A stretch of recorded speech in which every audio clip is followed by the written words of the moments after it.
If you own a home in Oregon, there's a decent chance that on July 1st, you quietly lost a legal right you didn't even know you had. Here's the situation. A builder files an application next door for a project that meets every written standard your city already has in the books. Under that law that became operable 4 weeks ago, your city still has to give notice, but only to a narrow ring of neighbors measured in feet from the property line, and you may not be inside of it.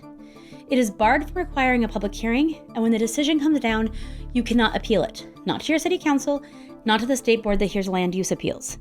Only the applicant can do that.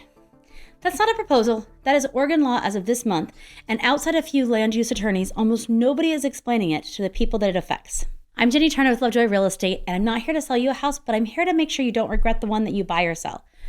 Today, we're going to talk about what the 2026 legislature actually did, which bill did what, and what it means depending on whether you own, buy, sell, build, or rent. Quick and necessary, I'm a real estate broker. I am not a land use attorney, and I am not a CPA. Everything here comes from 4 enrolled bills I read myself on the legislature's own bill tracking system, plus the statute on land use appeals, the legislature's session page, the governor's housing priorities page, and OPB's reporting of the city of Sherwood. All are linked in the description. One honest note on sourcing. The Oregon Real Estate Agency publishes a legislative summary for licensees, and it covers 2 of the 4 bills in this video. It does not cover the other 2. So for those 2, I went to the enrolled text, the version that actually became law. I had to read the growth boundary bill 3 times before the acreage math even made sense to me. So let's talk about this. If you have a land use application pending right now or you are trying to fight one, stop watching though and call a land use attorney this week. 4 weeks of case law is no case law. This is a brand new change. For years, the story about Oregon housing has been some version of this. We do not build enough, approvals take forever, and any determined neighbor can stall a project for years. Mostly true, and the 2026 legislature went straight at all of it. 4 bills matter, and they do 4 different things, which is exactly where the coverage has gotten sloppy. This session ran short by design. Oregon's even-year sessions are constitutionally capped at 35 days, and this one came in under the cap. Gavel on February 2nd, adjournment on March 6th, which is 33 days. So here's the actual question for the whole video. Did Oregon actually make it easier to build homes? And if so, who gained something and who gave something up? Start with House Bill 4037 because it's the one that changes ordinary life. Section 17 of that bill rewrites a statute called ORS 197A 400, which is the one requiring cities to apply clear and objective standards to housing development. That means measurable rules like height in feet, setbacks in feet, and units per acre, rather than something like compatible with a neighborhood character. Clear and objective versus somewhat objective. For applications running on that clear and objective track, Section 17 does 3 things. First, notice. The city may provide notice only to the owners of record on the most recent property tax assessment roll within 100 feet of the subject property. For developments of 20 units or more, it is 500 feet. Those are the actual numbers in the bill. 100 feet? It's not very far at all. Second, hearings. Read the language carefully because the softer version you may have heard is weaker than what the text actually says. The statute does not say a city is no longer required to hold a hearing.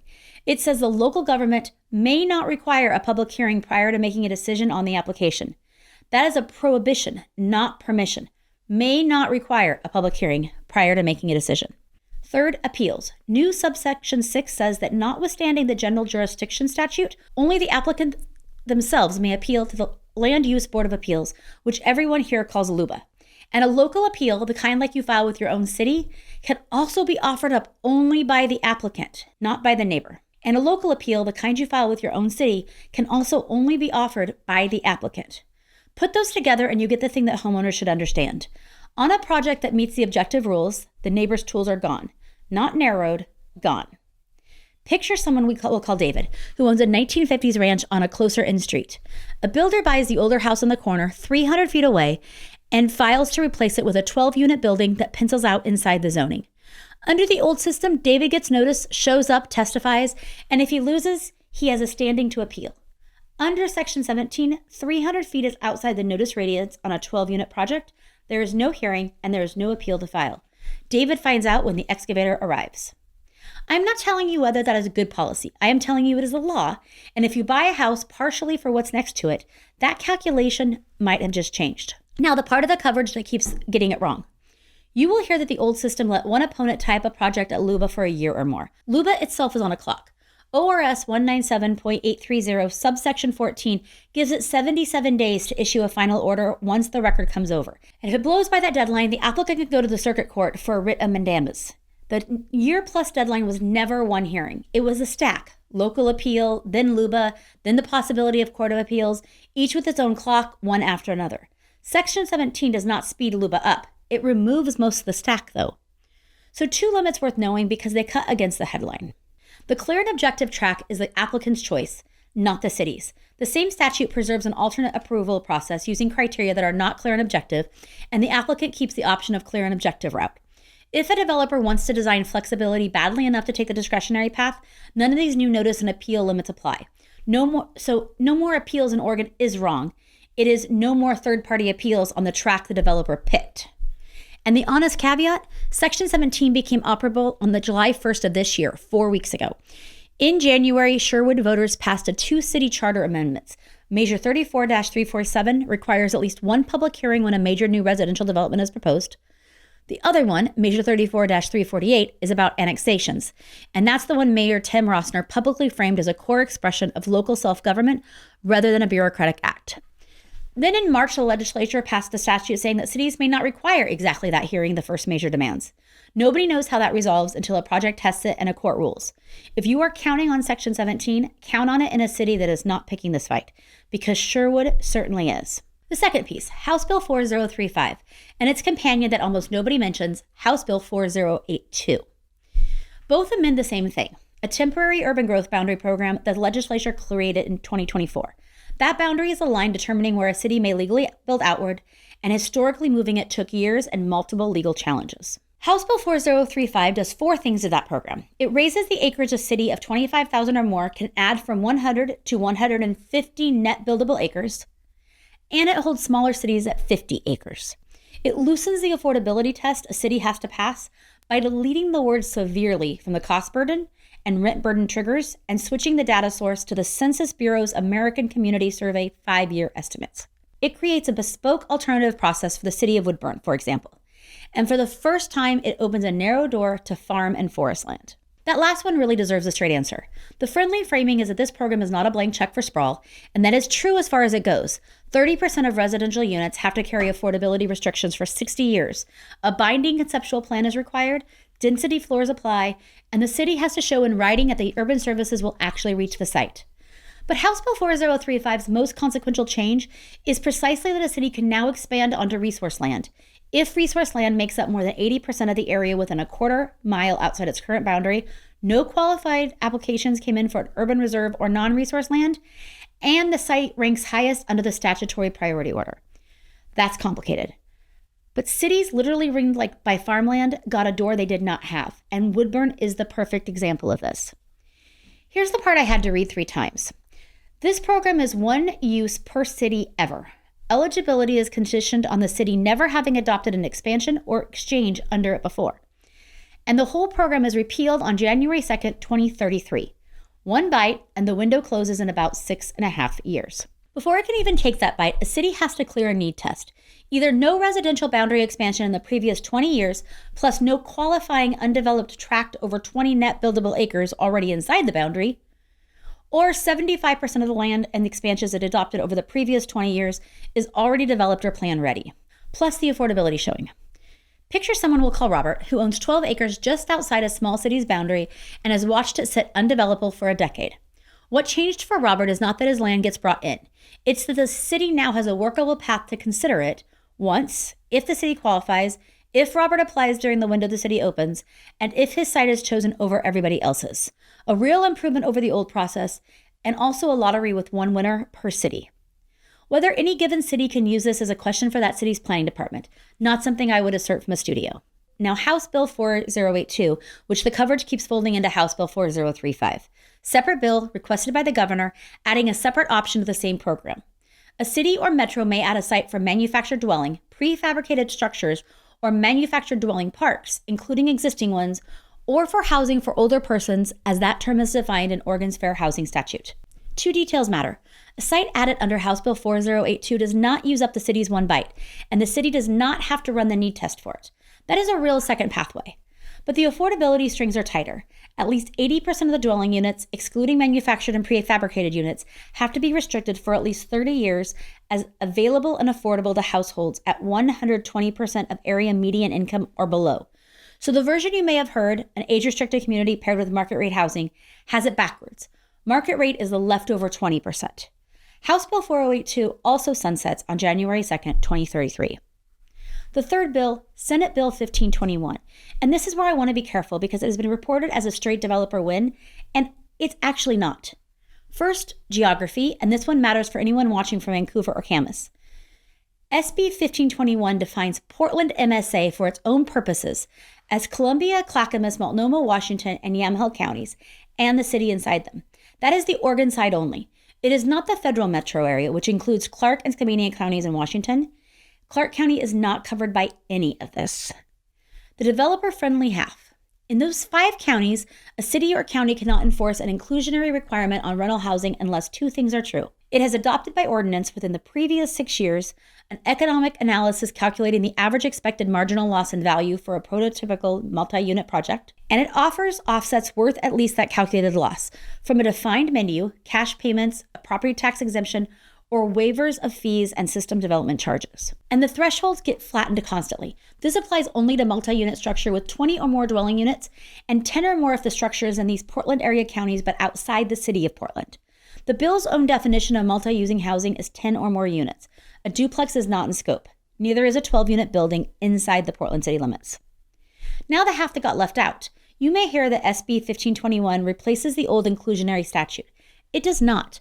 Section 5 amends it, deleting subsections of 4 through 10 ORS 1974A.465 and leaving the rest standing, including the prohibition that applies inside metro. But what it deletes matters because that's where the old 20% ceiling lived, the limit on how many units a city could require to be affordable. That cap is simply gone. It also drops the floor from 20 units to 10 for those Portland area cities outside Portland, so smaller buildings before can be caught. Cities get express deference on their economic analysis. And the bill says plainly the developer is not entitled to individual or actual losses in value, only to offsets to build off the prototype. So the fair summary is a trade. Cities have to show their work and pay for what they mandate. In exchange, they got a higher ceiling, a lower floor, and a difference. None of it is operable yet. January 1st, 2028 for rental housing, January 1st, 2029 for everything else. So the real question for you, now that you know a 12-unit building 300 feet away may not generate any notice at all, does that change what you would want to know before you buy a house? Tell me in the comments because I genuinely do not think the market has actually priced this in yet, and I don't think people are really paying attention to it yet, but it is going to make a big difference. If you're in the greater Portland, Salem, or Southwest Washington area and you're trying to think through what any of this means for a specific property, that's what a conversation with us is built for. No pressure, no obligation, and no assumption. Just reach out. We're happy to chat. And wherever your next move takes you, I keep a referral network of agents I have either worked with directly or vetted personally, and I am glad to make an introduction. Now the deflating part, because I do not want to oversell a short session. The prevailing wage fight did not get resolved. Senate Bill 1566 would have exempted certain affordable housing public works projects from the prevailing wage requirement. It died in the Senate Committee on Labor and Business without a chapter number. That is one of the largest line items of the cost of building affordable housing here, and unfortunately it is untouched.